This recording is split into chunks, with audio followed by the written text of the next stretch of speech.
ధోని గ్రౌండ్లో దిగితే చాలు వైబు మామూలుగా ఉండదు. బ్యాటర్గా కీపర్గా న్యూ హైట్స్ క్రియేట్ చేసిన ధోని అంటే ఫ్యాన్స్ పడిచేస్తారు.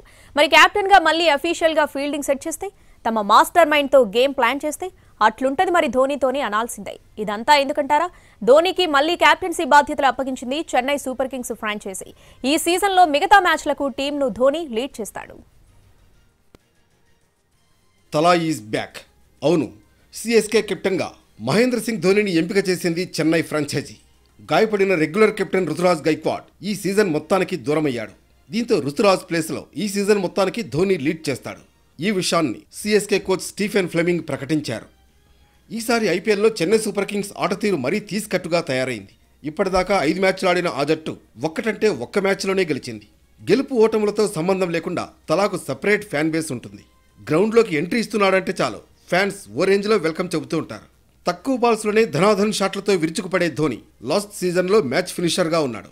ఈ సీజన్లో కూడా చివరి 2 మ్యాచ్లలో 30కి పైగా పరుగులు చేసి ఫ్యాన్స్ను ఆకట్టుకున్నాడు.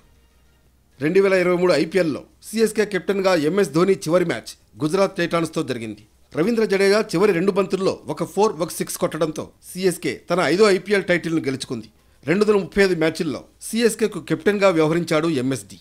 5 ఐపీఎల్ టైటిళ్లను గెలవడంలో తన నాయకత్వ ప్రతిభను ప్రదర్శించాడు ఈ మిస్టర్ కూల్ కెప్టెన్. కెప్టెన్సీ నుంచి తప్పుకున్న తర్వాత సీజన్ మధ్యలో మహీ జట్టును నడిపించాల్సి రావడం ఇది రెండోసారి. ఇంతకుముందు ఐపీఎల్ 2022లో కూడా ఇలాగే జరిగింది. ఐపీఎల్ 2021 తర్వాత ధోని సిఎస్కే కెప్టెన్సీ నుంచి వైదొలిగాడు. దీని తర్వాత రవీంద్ర జడేజాకు కమాండ్ లభించింది. కానీ జడేజా నాయకత్వంలో జట్టు ప్రదర్శన నిరాశపరిచింది. దీని కారణంగా అతడు కెప్టెన్సీని మధ్యలోనే వదిలేశాడు. ఆ పరిస్థితిలో ధోని మళ్లీ జట్టు కెప్టెన్సీని చేపట్టాడు. ఇప్పుడు రుతురాజ్ గైక్వాడ్ గాయపడడంతో మరోసారి కెప్టెన్గా గ్రౌండ్లోకి రానున్నాడు.